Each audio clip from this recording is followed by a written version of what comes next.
Guys, for today's video guys, nandito tayo ngayon sa katedral ng Santa Isabel. Bali may procession guys. Bali manonood tayo ngayon kasama ko ang aking mga pamilya. Ayan, nandito na kami, kararating lang namin. Pero ayan, nag-start na ang ating procession. Late na kami dumating kasi nagkayayaan pa. Nanonood kami guys, kasama ko sila. Tinawag din siya ang matuwid. Start na guys yung procession. Upang maiba ang sarangay daan sa kahalagahan ng mga mabuting gawa upang maging buhay ang pananampalataya sa Diyos. Kadalasan, ang simbolo niya ay isang pamalo na ginamit upang siya ay patayin. Santiago Menor Apostol, ipanalangin mo kami. San Simon Apostol mula sa pangalaga ng pamilya Bulaong, Suryo at San Antonio at San Rafael. San Simon ang apostol mula sa Cana sa Galilea ay tinawag na zilot dahil sa kanyang matinding pagsuporta sa batas ng mga Hudyo. Ang mga zilot ay isang relihiyoso at politikal na grupo na determinado na labanan ng Romanong pagsako sa Judea. Tinatanggihan nilang magbayad ng buwis at nagsusulong ng rebelyon. Malamang nakasabi si Simon sa kanilang partido bago ang pagtawag ng ating Panginoon. San Simon Apostol, ipanalangin mo kami. San Judas Tadeo Apostol, San Matias Apostol ng pamilya Adriano ng Cofradia, ang alagad ni Jesus na bumalili kay Judas Iscariote. Napili siya dahil kasama ng mga alagad mula sa pagbibinyag kay Jesus hanggang sa pag-akyat nito sa langit. At siya ang nabunot na sa isang palabunutan kasama ni San Jose Barsada Susto. Ayon sa tradisyon, pinutulan siya ng ulo gamit ang isang palakol. Ang simbolong kadalas ay hawak niya. San Matias Apostol, ipanalangin mo kami. ang pagkamatay ni Jesus, Santo Cristo, mula sa pangalaga ng Pamilya del Rosario sa Naya ng Santor. Alam ni Jesus na naganap na ang lahat ng bagay, kaya upang matupad ang kasulatan ay sinabi niya, "Nauuhaw ako." May isang mangkok doon na puno ng maasim na alak. Inilubog nila ritong isang esponga. Ikinabit iyon sa isang tangkay ng isopo at itiniit sa kanyang bibig. Nang masipsip ni Jesus ang alak, sinabi niya, "Naganap na." Iniyukayok niya ang kanyang ulo at nalagot ang kanyang hininga. Jesucristong inihain ng sarili, buhay alang-alang sa amin. Maawa ka sa amin. Mula sa pamilya Custodio at Dula ng Barangay Mobolo. Si San Dimas ay kilala din bilang ang nagtitikang magnanakaw na inilalarawan sa Ebanghelyo ni San Lucas.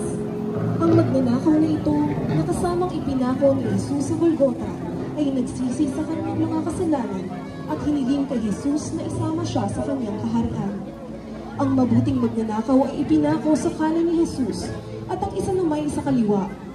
Dahil dito'y madalas na ipakita sa mga pagsasalarawan sa pagpapako ni Kristo na ang kanyang ulo ay nakatungo sa kanan, tanda ng kanyang pagtanggap sa mabuting magnanakaw. San Dimas Penitente, ipanalangin mo kami.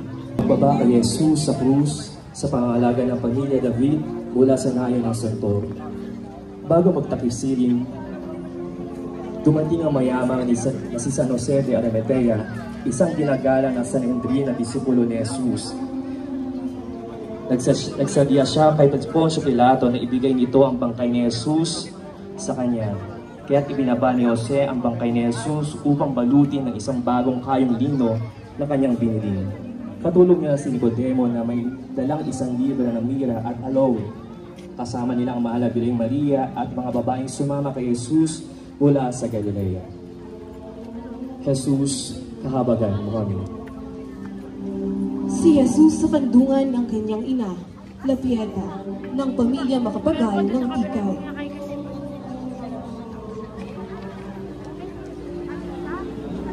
Nabangkay. Walang magawa si Maria kundi ang lumuha at yakapin siya sa kandungan nito. Bagamat ang buong katauhan ni Maria ay nababalot ng dusa at hinagpis, ang kanyang kalooban ay nanatiling matatag, payapa, at buo ang pananalig sa Diyos. Mahal na Birheng, tangan-tangan ng bangkay na anak na si Jesus, ipanalangin mo kami.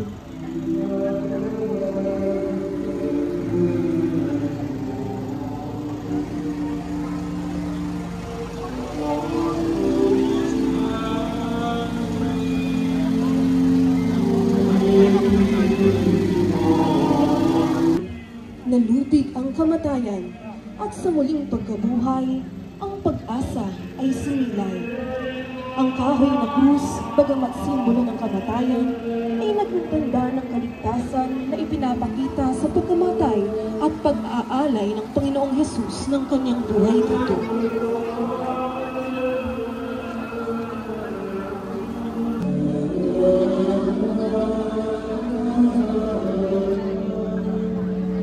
Ngayon po ay ating masisilayan ang mga imahen ng paglilibing kay Jesus. Sa pangalaga ng Pamilya Fernando at Crisostomo mula sa ngayon ng San Rafael.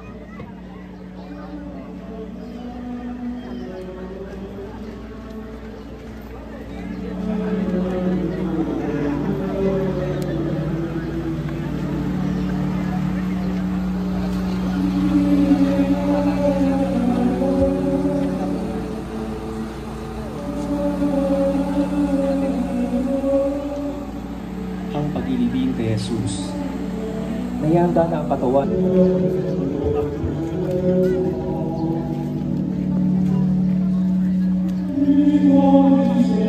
Santo Entierro, sa pangangalaga ng Pamilya Liwag ng Nayon ng San Rafael. Ang pamagat na Santo Entierro ay salitang Kastila na ang ibig sabihin banal na paglilibing. Sa pasyong mahal ay pinalawak pa ang paglalarawan sa paglilibing sa Panginoon. Binuhat, isinahukay, at sa kanila tinakpan ng takip na naglalaan, batong marmol ang pangalan, sadyang kalinis. Ang pariseo lihim na disipulo ni Jesus at kasapi ng Sanhedrin ang kataas-taasang hukuman ng mga Hudyo na kinabibilangan ng 70 miyembro at pinamumunuan ng punong saserdote. Isa siya sa tumutol sa paglilitis kay Jesus at tumulong kay Jose ng Arimatea sa paglilibing kay Jesus sa pamamagitan ng pagdadala ng pabangong pinaghalong mira at aloe. Isa ring matuwid na kasapi ng Sanhedrin at lihim na disipulo ni Jesus. Hiniling niya ang bangkay ni Jesus mula kay Pilato at ipinaubayan niya rito ang kanyang libingan na hindi pa nagagamit. Katuwang siya ni San Nicodemo sa pagpababa at paglilibing kay Jesus. San Jose ng Arimatea, ipanalangin mo kami.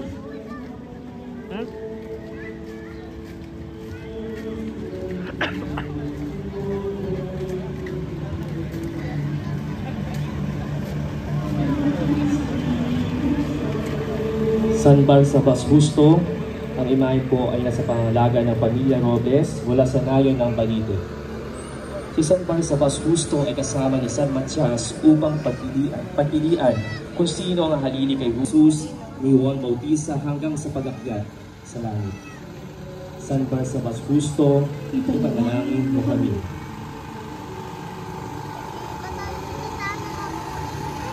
San Cleopas, mula sa Pamilya Santo Saltingol ng San Pablo. Isa siya sa 2 lalaking pinagpakitaan ni Jesus patungong Emmaus nang siya ay muling mabuhay. San Cleopas, ipanalangin mo kami.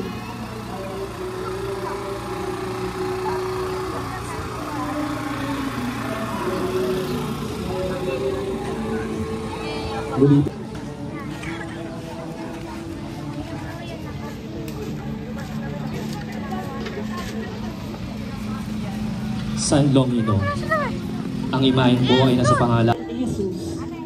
Siya ay taga-Betania na kapatid nila Santa Marta at Santa Maria. Nang siya ay magkasakit, ito ay pinaalam kay Jesus na nagsabing ang pagkakasakit ni Lazaro ay para sa karangalan ng Diyos. Tinangisan ni Jesus ang kanyang pagkamatay at kahit 4 na araw na siyang patay, siya ay muling binuhay ng Panginoon. Tagapaglingkod at tagasunod ni Jesus. Siya ay nagkaroon ng isang Sa pangangalaga ng pamilya pagtulunan at bitaw ng Barangay San Pablo. Ang asawa ni Cuza, isang katiwala ni Herodes Antipas. Kabilang siya sa mga babaeng pinagaling ni Jesus, kasama ni Maria Magdalena at Susana. Naging mga tagasunod sila ng Jesus at inundog ang kanilang kabuhayan pagtustos sa pangangailangan ni Jesus at ng kanyang mga alagad sa pangangaral. Binuksan niya ang kanyang tahanan para sa mga pagtitipon at pagdarasal ng mga tagasunod ni Jesus. Pinaniniwalaan din na ang huling hapunan at Pentecostes ay naganap sa kanyang tahanan. Santa Maria de Jerusalem, ipanalangin mo kami. Santa Maria ng Betania, mula sa Pamilya Tenorio Clemente ng Magulog, kaibigan at tagasunod ni Jesus, at kapatid ni San Lazaro at Santa Marta, nang si Jesus ay nasa bahay ni Simon na Kitongin, 6 na araw bago ang pista ng Paskwa, binuhusan niya ito sa ulo at paa ng pabangong nardo, at pinahiran pa ng buhok mo na yung pagsasayang ng mamahaling pabango.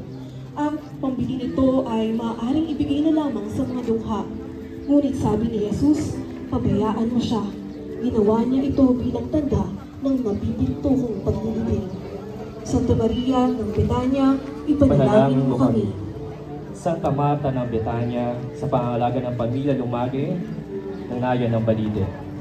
Kaibigan at tagasunod ni Jesus at kapatid ni Santa Maria at San Lazaro. Nang mamatay si Lazaro, siya ang humiling kay Jesus na buhayin ng kanyang kapatid at nagpahayag ng kanyang paniniwala na ang lahat ng mga tao ay mabubuhay na mag-uli sa pagdating ng huling paghuhukom. Santa Marta ng Betania, ipanalangin mo kami.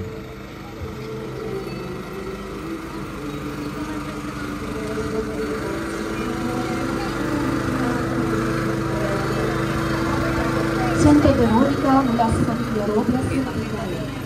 Ang ginang na nagpahit sa kalunos-lunos na mukha ni Jesus habang kasalang krus. Binansagan Veronica mula sa salitang Vera at Alcor na ang ibig sabihin ay tunay na larawan. Kilala rin ang pangalang si Rakia. Ayon sa pasyong mahal, di nabatat, Nayon ng San Rafael. Si Santa Apobe, tagasunod at tagapaglingkod, at isa sa mga kababaihan sa Jerusalem na sumunod kay Jesus habang nagpapasa ng krus. May dalang insenso na ginamit sa paglilibing kay Jesus. Gayon din sa paglilibing at muling pagkabuhay ni Jesus. Santa Maria Cleote, ipanalangin mo kami. Santa Maria Salome, sa pangalayan ni Jesus sa krus, gayon din sa paglilibing at muling pagkabuhay nito. Santa Maria Salome, ipanalangin mo kami.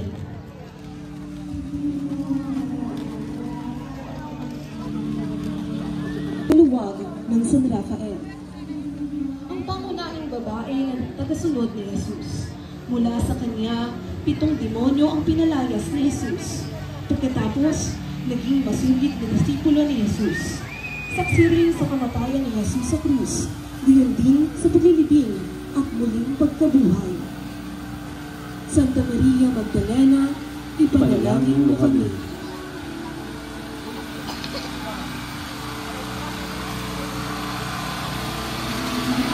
Ang isang agila sapagkat matayog ang paglalahad niya ng kanyang ebanghelyo na sinimulan tungkol sa pagka-Diyos ni Jesus na naghahari sa kalangitan, tulad ng paghahari ng nasabing ibon sa himpapawid. San Juan Evangelista, ipanalangin mo kami.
Eh, siya sa ka na. Sa wala. O, hindi ko. Si ate mo. May hotdog, may medium. Naka-fishball. Hindi ba ito sa natin?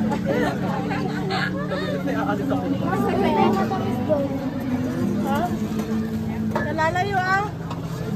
Lahat puro halo. Bibili mo ako. Ha? Ay, go.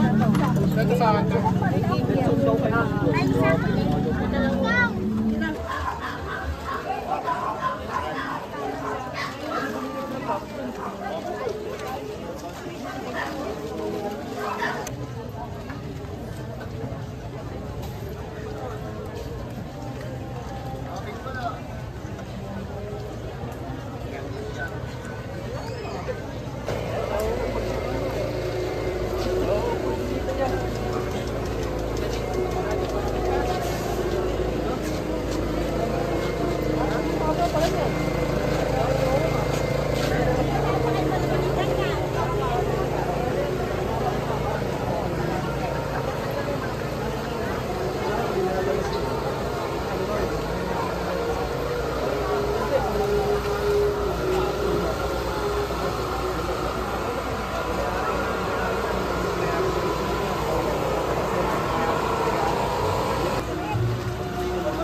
Ano po nang